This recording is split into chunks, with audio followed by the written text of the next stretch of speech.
আসসালামু আলাইকুম সুপ্রিয় দর্শক।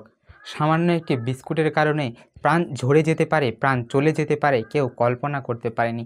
সামান্য একটি বিস্কুটকে কেন্দ্র করে এত বড় একটি ঘটনা ঘটে যাবে, সেটা ছিল সবার ধারণার বাইরে। কখনো কখনো এমন সব সামান্য বিষয় আমাদের হৃদয়কে, আমাদের মনকে এমনভাবে নাড়া দিয়ে তোলে, পরিবেশটাকে এমনভাবে উত্তেজিত করে তোলে, যা আমাদের কল্পনার বাইরে, আমরা কেউ কল্পনা করতে পারি না। সুপ্রিয় দর্শক, বলছিলাম 19শে মে সোমবার নারায়ণগঞ্জের রূপগঞ্জ উপজেলার ভূতলা ইউনিয়নের পাড়াগ্রাও গ্রামের মোহাম্মদ কালাম হোসেনের কথা।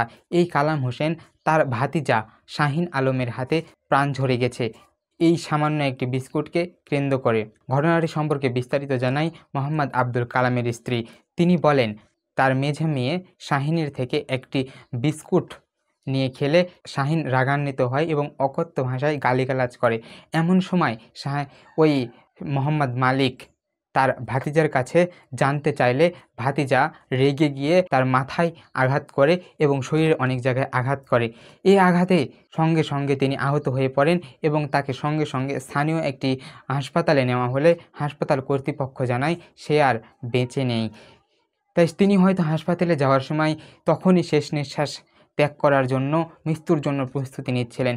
এই একটি সামান্য বিস্কুটকে কেন্দ্র করে এত বড় একটি ঘটনা ঘটে গেল এবং এলাকাবাসী আরও জানায়, পারিবারিক সম্পর্ক আরও জানায় যে এই শাহিন একসময় যুবলীগের পরিচয় দিত।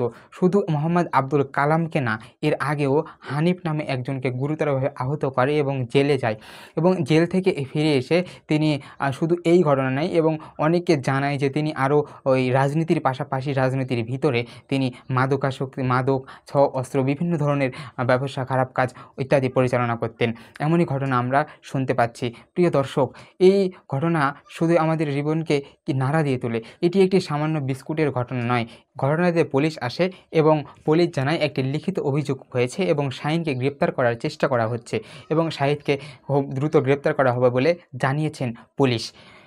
এবং এই ঘটনায় এরকম আসামিকে বারবার ছেড়ে দেওয়া উচিত নয়। তারা বারবার অপরাধ করবে এবং জেলে যাবে এবং সেখান থেকে এসে আবার এরকম হবে। সবাইকে সতর্ক থাকতে হবে। শুধু তাকে গ্রেপ্তার এবং ফাঁসি দেওয়া নয়, প্রত্যেকের নিজ নিজ জায়গা থেকে প্রতিবাদ করতে হবে। প্রত্যেককে তার নিজ নিজ জায়গা থেকে সচেতন হতে হবে।